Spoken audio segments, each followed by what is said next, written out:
আপেলের ডোনাট নাম কখনো শুনেছেন? আমার তো মনে হয় না এটা নাম কেউ কখনো শুনেছেন বা দেখেছেন। তো চলুন আমি শেয়ার করি আপেলের ডোনাট করা। আমার মেয়ে বলছে, মা তুমি আমাকে আপেল দিয়ে একটা দারুণ রেসিপি করে দাও। তো আসসালামু আলাইকুম, by the way this is me Angela mom, welcome back to my another video.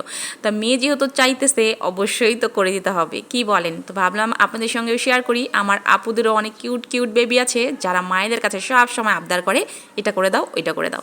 তো এরকম আনকমন কিছু যদি মেয়েদের সামনে বাচ্চাদের সামনে রাখা যায়, ওরা কিন্তু একদম খুশিতে অন্যরকম টকবক করবে।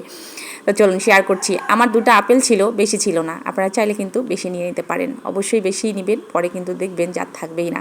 তা আমি আপেলগুলো এইভাবে পিল করে নিয়েছি, নিয়ে দেখতেই পাচ্ছেন 2 পাশের মুখগুলো আমি কেটে দিচ্ছি। এটা এত সহজ, এভাবে আমি কেটে নিচ্ছি গোল গোল করে।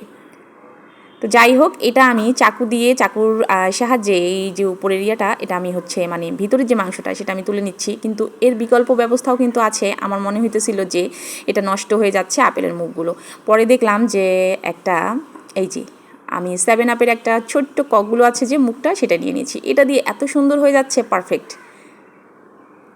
একটু চাপ দিলেই কিন্তু খুলে আসতেছে, দেখতেও কিন্তু অসম্ভব সুন্দর লাগছে। তো আমরা কিন্তু ওই যে আপেলের যে ভিতরের মাংসগুলো ওইগুলো কিন্তু ফেলি নাই, আমরা কিন্তু খেয়ে নিয়েছি। তো এই তো অনেকগুলো হয়েছে 2টা আপেলের। তো এখানে দিয়ে দিচ্ছি 2টা ডিম। আপনারা চাইলে কিন্তু একটা ডিমও দিতে পারেন বা বেশিও দিতে পারেন। আর দুধ দেওয়া হয়েছে প্রায় 4 টেবিল চামচের মতো, পরিমাণ মতো দিয়েছি চিনি। এটাকে এখন ভালো করে মিক্সড করে নিতে হবে। এটা আমরা যে কেকের ব্যাটার বানাই সেম একদম একই রকম হবে কেকের ব্যাটারের মতো। আর এখানে দিয়ে দিচ্ছি একটু ভ্যানিলা এসেন্স, ডিমের জন্য গন্ধটা না লাগে, এবং এটা একদম কেকের মতো একটা ফ্লেভার আসতেছিল, খাইতে দারুণ হয়েছে। আর এখানে দিয়ে দিচ্ছি আমি আটা, আপনারা ময়দাও দিতে পারেন। এটার কনসিস্টেন্সিটা কেমন হবে সেটা আমি আপনাদেরকে দেখিয়ে দিচ্ছি। এখানে হাফ কাপ পরিমাণ আমি আটা দিয়ে দিচ্ছি, আর দিয়েছি সামান্য পরিমাণ 1/2 টেবিল চামচের মতো বেকিং পাউডার, বেকিং সোডা না কিন্তু বেকিং পাউডার। তো এটাকে যখন আমি মিক্সড করছি, দেখতে পাচ্ছেন এটার ঘনত্বটা কেমন হয়েছে, একদম এমন হবে। হয়ে গেছে আমার ব্যাটারটা পারফেক্ট। চলুন এবার পরের স্টেপে চলে যাই। তো এখানে আমি একটা ফ্রাই প্যান বসিয়ে দিয়েছি পর্যাপ্ত পরিমাণ তেল। আপনার তেলটা একটু কমাই দিতে পারেন। এই তো এখন যে আপেলের পিসগুলো আমি রেখেছি, এই ব্যাটারে এখন চুবাই এই তেলের মধ্যে ভাজতে হবে, আর কোনো কাজ নাই। হয়ে গেল না পারফেক্ট একটা আপেলের ডোনাট? এটা কিন্তু ডোনাটের মতোই হয়েছে।